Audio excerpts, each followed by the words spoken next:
Crisales, capítulo 20. Silêncio era algo que o comandante Tito achava muito difícil de encontrar nos últimos dias. Essa expedição ocorria muito em cima da hora, estava bem fora do cronograma usual e era necessária uma infinidade de coisas que precisavam ser organizadas antes da partida. A rainha fornecendo seus próprios guardas pessoais tinha sido inesperado, mas útil, já que a legião esperava que soldados regulares da linha de frente tivessem que ser utilizados, soldados dignos com certeza, mas longe da qualidade e disciplina de uma equipe como a Guarda Real. Com a ajuda deles, a maioria dos preparativos foi acelerada no segundo em que eles apareceram em suas armaduras decorativas polidas, que podiam até brilhar como um espelho e começaram a exigir que as coisas se acelerassem em nome da rainha. Tito passou as mãos ao longo da mesa em sua frente, sentindo a superfície lisa de pedra.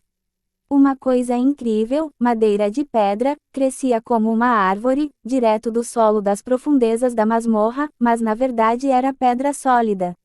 A textura salpicada e escura da pedra sempre o agradou, a tal ponto que ele levou esta laje para a superfície em suas próprias costas, para moldar esta mesa.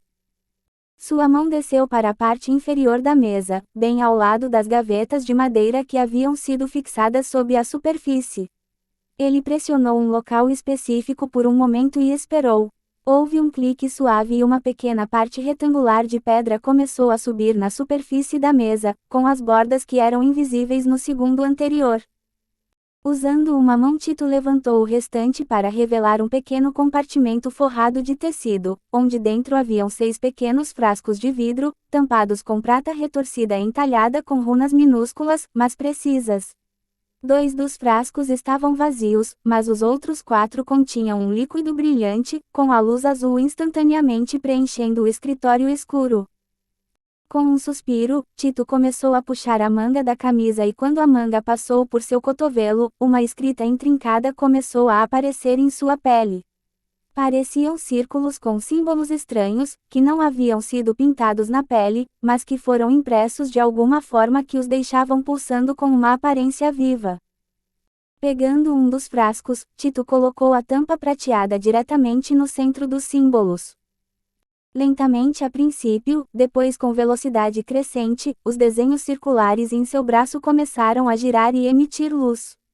À medida que ganhavam velocidade, o líquido começou a escorrer para fora do frasco, se espalhando cada vez mais rápido até que o fluido cintilante desapareceu completamente. Relaxando o maxilar, Tito devolveu o frasco à caixa e ajeitou as mangas. Ele então cuidadosamente devolveu a caixa ao seu compartimento dentro de sua mesa e recolocou a tampa, que lentamente afundou na posição até que as bordas ficaram mais uma vez invisíveis. O comandante fez uma careta, com sorte ele não precisaria de outro por um tempo. No entanto, como sempre, a injeção tirou um peso de seus ombros que ele não tinha percebido que estava ali. Chega dessas distrações, pensou Tito, é hora de voltar ao lugar onde um bom legionário pertence. Levantando-se abruptamente, ele se moveu para o canto da sala onde seu machado de batalha enorme estava.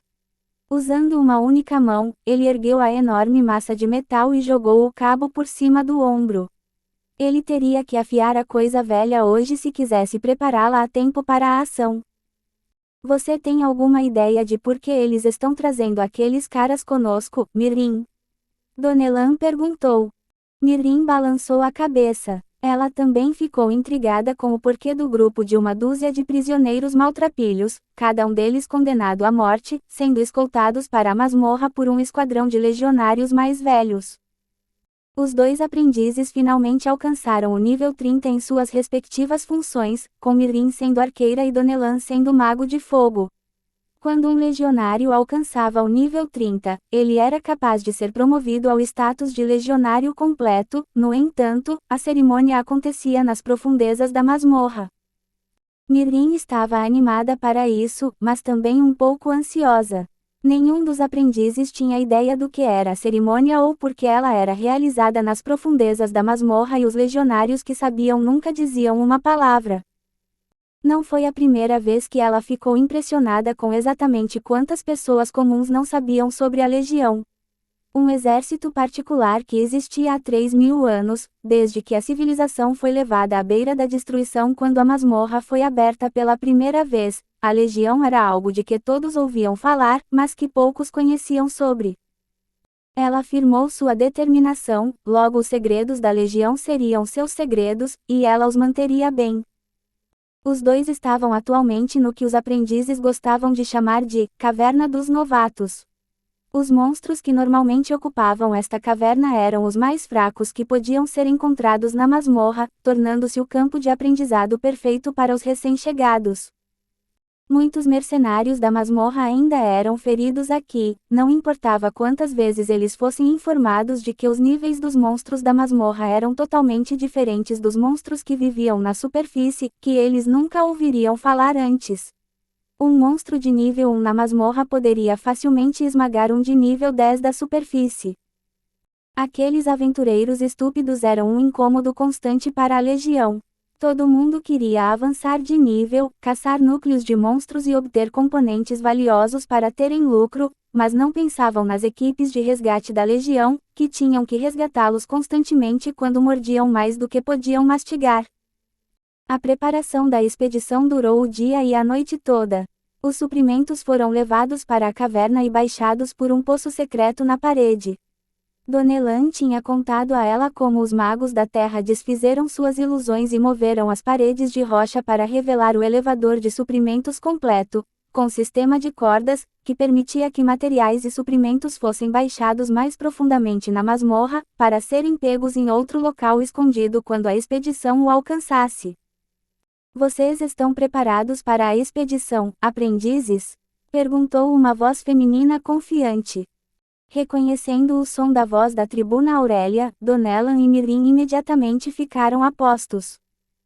Nossa armadura e equipamento foram verificados e estão polidos, tribuna. Donelan relatou apressadamente. A experiente tribuna riu diante de seu entusiasmo. Eu não estava falando sobre o seu equipamento, aprendiz.